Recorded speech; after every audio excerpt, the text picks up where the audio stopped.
As the story goes, and according to what we are taught in schools, the native inhabitants of the island of Hispaniola were all wiped out due to war, disease, and harsh slavery. That these Aboriginal Americans only lasted a few years as a reliable source for slaves, and Africans were shortly introduced as the new servants of the New World. On the other hand, the transatlantic slave trade as the only source of slaves overshadows a hidden truth. This series will highlight scholarly sources, books, manuscripts that will paint a clearer picture as to what happened during the early years of European contact. This is Hispaniola's Other Slavery. This is the Hispaniola History Channel, La Historia de Hispaniola, presented by David Rodriguez.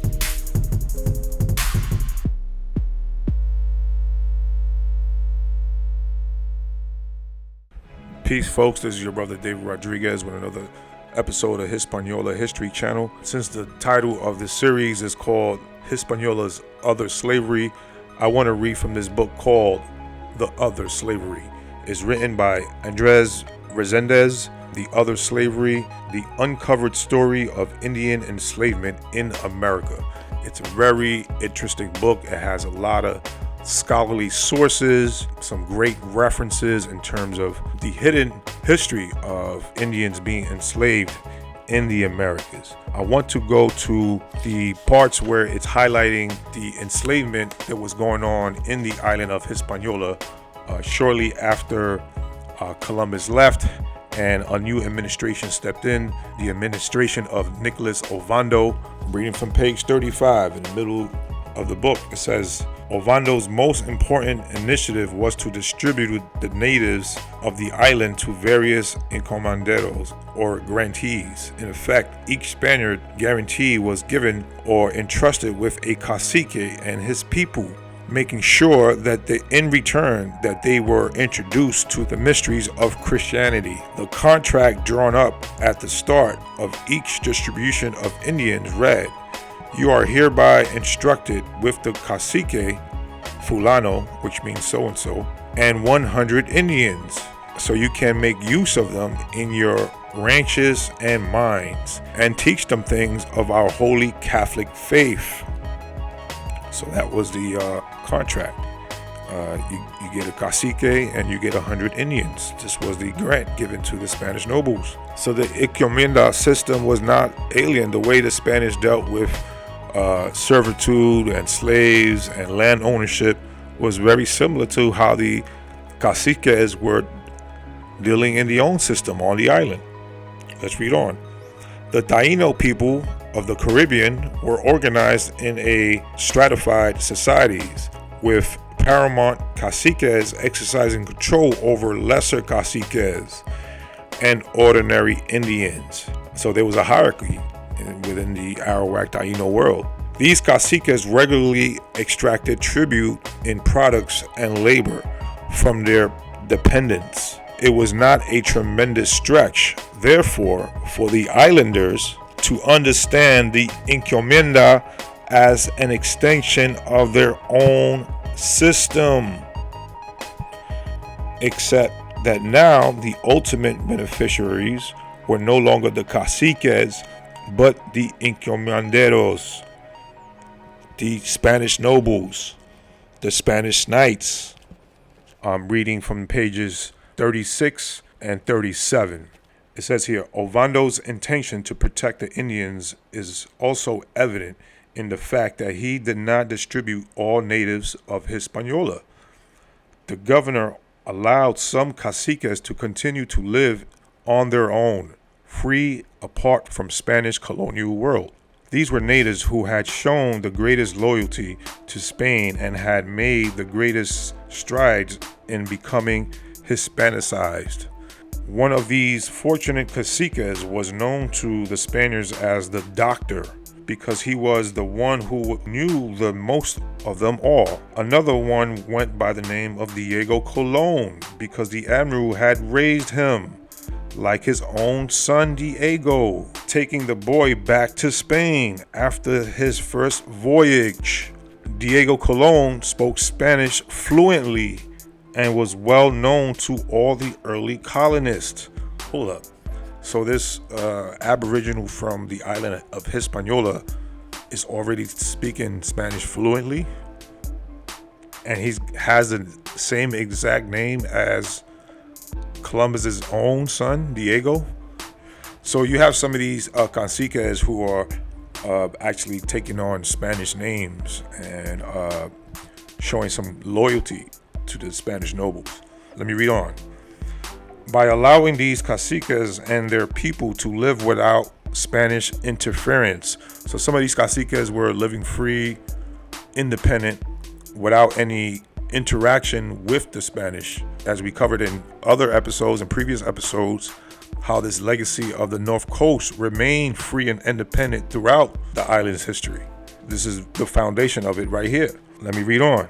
The governor wished to show that Indians were responsible neighbors and understanding vassals of the empire, entirely capable of charting their own destiny. Unfortunately, reality overwhelmed Ovándo's careful plans. Dispersed in 500 or 600 small villages, the islanders became easy prey for Spaniards determined to succeed at all cost. Some conquistadors simply enslaved the islands illegally. So as some nobles were giving these caciques free reign and be free and independent in certain parts of the island, other Spaniards were enslaving them illegally, according to the source. Let's read on. Encomienda owners also found ways to get around the restrictions and safeguards. Instead of keeping the Indians in the mines for only 6 months, they compelled them to stay longer. This is the beginning of slavery right here. Let's read on. So we're going to move to page 39. This is the part where supposedly all the inhabitants get wiped out, or the numbers dwindle in terms of the population of the island. It says here, despite Ovándo's well-intentioned administration, the gold rush wiped out the island's population. The mines destroyed the Taínos working there, and in the process doomed those left behind in the villages. Caciques who had ruled over hundreds of individuals saw their dependents shrink to a handful of survivors. After 10 years of unrelentless work, Las Casas was one of the 2,500 colonists who have arrived in Hispaniola with Governor Ovando and had received an encomienda in the goldfields of the Cibao, where he observed the cataclysmic decline of the Indians. He believed that 3 million Indians had died in just a few years. Who of those born in future generations will believe this? I myself, who am writing this and saw it and know most about it, can hardly believe that such was possible. Another acknowledgeable contemporary writing a few years later, Pietro Matteo Angera, expressed the same idea. Let us be strictly truthful and add that the craze for gold was the cause of their destruction. He wrote to the Pope, for these people who were accustomed as soon as they had sown their fields to play, dance, and sing, and chase rabbits, were set mercilessly to work. By 1508 to 1509, the surviving islanders could no longer sustain the gold production of the Cibao, let alone raise food, build towns for the Spaniards, and do all the other work required of them. Ovando himself, realizing the depth of the crisis and the failure of his policies, proposed a dramatic and far-reaching solution. Bring Indian slaves from surrounding islands to work in the gold mines and other endeavors of Hispaniola. Let me read that again. What was the solution? The governor of Hispaniola, Ovando, at that point when he seen the population decline, this was his decision. I quote from page 39, the book called The Other Slavery. Quote, bring Indians from the surrounding islands to work in the gold mines and other endeavors of Hispaniola. A new chapter in the sad history of the early Caribbean had begun. So at the point where the population had declined due to the harsh slavery and wars that were going on in Hispaniola, it was at that point that the governor of Hispaniola, Nicholas Ovando, went on and enslaved other Indians from surrounding islands. And this was in 1508, 1509. This is supposed to be the year that the first Africans supposedly arrived on the island.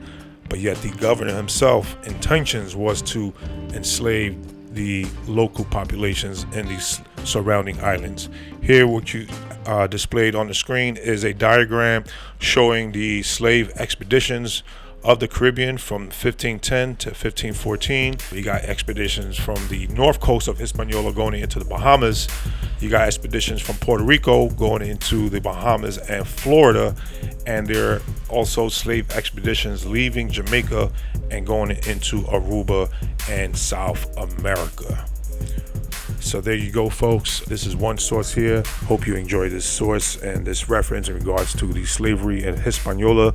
Stay tuned next time for some more sources and more references regarding the early history on the island. Until next time, folks, peace and good night. This is the Hispaniola History Channel, La Historia de Hispaniola, presented by David Rodriguez.